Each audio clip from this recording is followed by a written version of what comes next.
সানাইয়ের সুর বেজে গেছে, এখন শুধু দিন গণার অপেক্ষা। কতদিন পর আর আমাদের নতুন বৌদি আমাদের ঘরে আসবে। হ্যালো এভরিওয়ান, কেমন আছো সবাই? আশা করি সবাই অনেক ভালো আছো। আর আমি তো পুরো বিন্দাস আছি, কারণ আর কিছুদিনের মধ্যেই আমাদের দাদার বিয়ে। আজকে মূলত তার আশীর্বাদেরই একটা নতুন ব্লগ নিয়ে তোমাদের সাথে শেয়ার করব। দেখতেই পাচ্ছ এখানে গরম গরম লুচি, ছোলার ডাল খেয়ে নিচ্ছি। সবাই তো সারাদিন খুব ব্যস্ত। আমরা 2-3 বোন কাজিন যারা আছি তারা সবাই মিলে একসাথে ঘোরাঘুরি করছিলাম, আর উপরে রান্না বান্না হচ্ছিল, তো ওখানেই দেখতে গেছিলাম। দেখো এখানে রান্না হয়েছে পোলাও, রোস্ট, খাসির মাংস, চর্বি দিয়ে ডাল, স্যালাড, আরও কী কী যেন ছিল। আমরা সব কিছু নিয়ে টুকটাক খাচ্ছিলাম। এদিকে দেখো আমরা শরবত তৈরি করছিলাম গেস্টদের দেওয়ার জন্য। আমাদের গেস্টরা এসে পৌঁছায়নি এখনও। এখানে শরবত তৈরি করতে তো আমরা নাজেহাল অবস্থা। কিভাবে যে এত মানুষের শরবত তৈরি করব, আমাদের ভাই বোনের উপরে দায়িত্ব পড়েছিল শরবতটা তৈরি করার। একজন লেবু চিপে দিচ্ছে, একজন মানে যে ট্যাঙ্ক ওইটা দিচ্ছে, একজন জল দিচ্ছে, আর কেউ গুলছে। দেখো টেস্ট করা হচ্ছে। টেস্ট করতে করতে আমরা অর্ধেক ফুরিয়ে ফেলেছি শরবতটা। এটাকে ভালো করে গুলিয়ে, মানে একটা অনুষ্ঠান বাড়িতে কি হয়, হাসি মজা সব কিছু কাজের ছলে ছলে বেশ আনন্দদায়কই হতে থাকে দিনটা। এদিকে দেখো গেস্টরা চলে এসেছে, আমরা প্লেটে খাবার সাজিয়ে সবাইকে সার্ভ করছিলাম এখানে।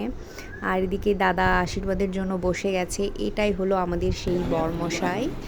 এদিকে এটা হচ্ছে আমার দাদার হবু শাশুড়ি মা, তিনি তাকে আশীর্বাদ করছে, মিষ্টি খাইয়ে দিচ্ছে আর কি। আর এদিকে দেখো রেসিপি, দুপুরের খাবার চলে এসছে। সকালের নাস্তা দেওয়ার পরে আমরা দুপুরের খাবার আশীর্বাদের পরে দিয়ে দিয়েছিলাম। এটা মাছ ভুনা, তারপরে এটা চর্বি দিয়ে ডাল, এটা রোস্ট। দেখো এখানে সব খাবার আছে। এই যে মাটন, এটা প্রচণ্ড খিদা পেয়ে গেছিলো, এইগুলা দেখে তো আরও বেশি সেই সকালে খেয়েছিলাম। এই দেখো এদিকে সবাই খাওয়া দাওয়া করতে বসে গেছে গেস্টরা। আমরা এদিকে খেতে দিচ্ছিলাম সবাই। আমার বোন এই ভিডিও ক্লিপগুলো নিয়েছে, আমি ব্যস্ত ছিলাম ওদিকে। খাওয়া দাওয়ার ভিডিওটা ওই করেছিল। আমার বাবা দাদা সবাই একসঙ্গে খাবার সার্ভ করছিল সবাইকে। ওনারা 20 জন মতো এসেছিল, ওনাদের সবাইকে একসঙ্গে খাবার খেতে বসে দেওয়া হয়েছিল। এখানে মাটন সার্ভ করছিল আমার দাদা নিজের হবু শ্বশুরবাড়ির লোকজনকে।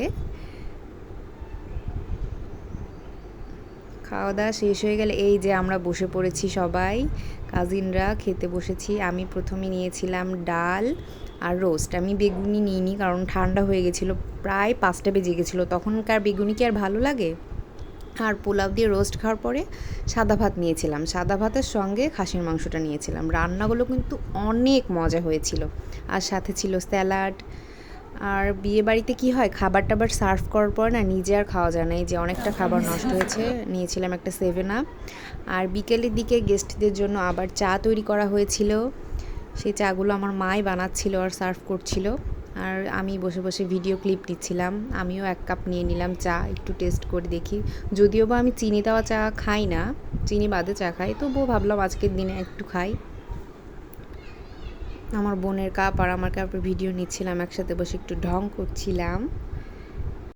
দুপুরে অনেক বেশি খাওয়ার পরে রাতে শুধু একটু পোলাও আর রোস্ট নিয়েছিলাম।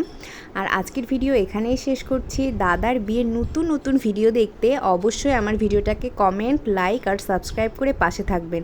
আসছে দাদার বিয়ের নতুন ভিডিও।